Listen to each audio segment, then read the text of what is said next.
अस्सलाम वालेकुम दोस्तों, कैसे हैं आप सब। इलेक्ट्रिकल फील्ड या जब भी किसी जगह पे इलेक्ट्रिशियन काम कर रहे होते हैं तो उसमें एक कॉमन सी चीज़ होती है जो सब इस्तेमाल कर रहे होते हैं, इंटरलॉकिंग। इंटरलॉकिंग क्यों की जाती है और कैसे की जाती है, इसके कनेक्शन कैसे होते हैं, मैं आपको इस वीडियो में बताऊंगा।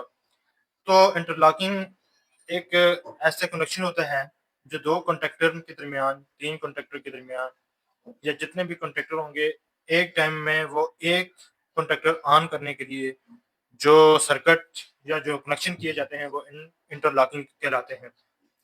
मिसाल के तौर पे हमने यहाँ ये दो कॉन्ट्रैक्टर है मेरे पास, हमने इसके आउट पे एक ही मोटर चलानी है, ठीक है। और उस एक मोटर को चलाने के लिए रिवर्स फॉरवर्ड भी चलाया जा सकता है या अलग अलग आगे इसकी दो मोटरें लगी हुई हैं मगर एक टाइम में एक चलेगी। तो उसको हमने एक ही कॉन्ट्रैक्टर से चलाना है, यानी एक टाइम में एक कॉन्ट्रैक्टर ऑन होना चाहिए, ना कि दोनों ऑन होने चाहिए।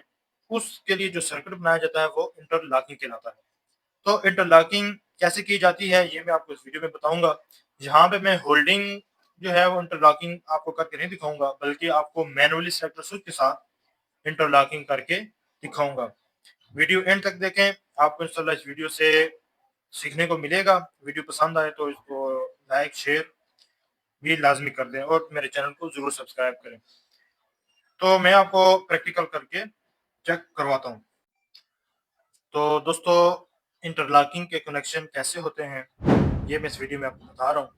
सबसे पहले हमारे पास ये आ जाएगी एक सप्लाई, यानी कोई भी सोर्स हो जाएगा, वापडा हो, सोलर हो, जनरेटर हो, वट कोई भी हो, ठीक है। तो यहाँ से हमने इसकी न्यूट्रल वायर उठानी है।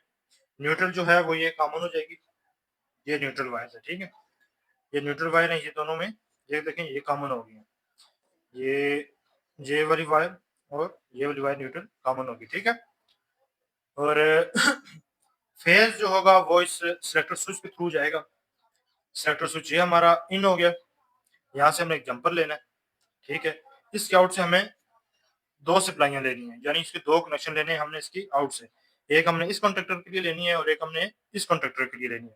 अब ये देखें, इसके आउट से जो वायर निकल रही है वो ये इसके नॉर्मली क्लोज में से, ये नॉर्मली क्लोज में से निकल के तो दूसरे कंडक्टर की कॉइल में जाएगा, ठीक है। ये इसके बटन में से निकल के, सेलेक्टर स्विच में से, इसके नॉर्मली क्लोज में से निकल के तो कॉइल में। इसी तरह ये दूसरी वायर है, दूसरी वायर दूसरे कॉन्ट्रैक्टर की, ये आउट में से इस सेलेक्टर स्विच के आउट से निकलेगी और ये दूसरे कॉन्ट्रैक्टर की नॉर्मली क्लोज में जाएगी, यानी एनसी पॉइंट में जाएगी, और एनसी पॉइंट में से निकल के इस कॉन्ट्रैक्टर की कॉइल में जाएगा। तो अब मैं आपको ऑन करके भी दिखाऊंगा। आप देखेंगे कि एक वक्त में एक ही कॉन्ट्रैक्टर ऑन हो रहा है। ये ब्रेकर ऑन, ये ब्रेकर मैंने ऑन कर दिया। ये हमारे पास इसका सिलेक्टर आ गया। सिलेक्टर जो ही मैं सिलेक्टर ये घुमाता हूँ, ये कॉन्ट्रैक्टर लग गया। अब आपको इसका मैं लाइव प्रूफ भी दिखा देता हूँ। ये टेस्टर चेक करें, रोशन हो रहा है, ये इसमें से गुजरेगा। अब जो ही मैं इसको यूं प्रेस करूंगा तो ये वाला बंद हो जाएगा, देखिएगा आप, ये वाला कॉन्ट्रैक्टर बंद हो गया। ठीक है दोस्तों, एक टाइम में एक कॉन्ट्रैक्टर ऑन है। अब मैंने इसको सिलेक्टर को दरमियान में रख दिया, ये हमारे दोनों कॉन्ट्रैक्टर ऑफ हो गए।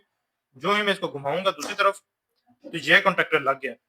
ये कैसे लगा है, ये इसकी नॉर्मली क्लोज में से, ये चेक करें, ये सॉरी ये ठीक है, इसमें से ये ये इस ये नॉर्मली क्लोज यानी एनसी पॉइंट में गया, एनसी पॉइंट में से होके तो ये कॉइल में चला गया। यहाँ तक आपको बात समझ आ गई। अब इसके सीरीज में इस कंट्रोल में ओवरलोड भी लग सकती है।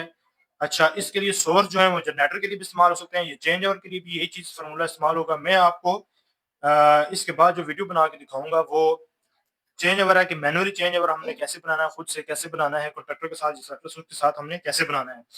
तो उम्मीद करता हूँ कि वीडियो आपको समझ आएगी। किसी भी किस्म का कोई क्वेश्चन हो तो प्लीज मुझसे जरूर पूछिएगा।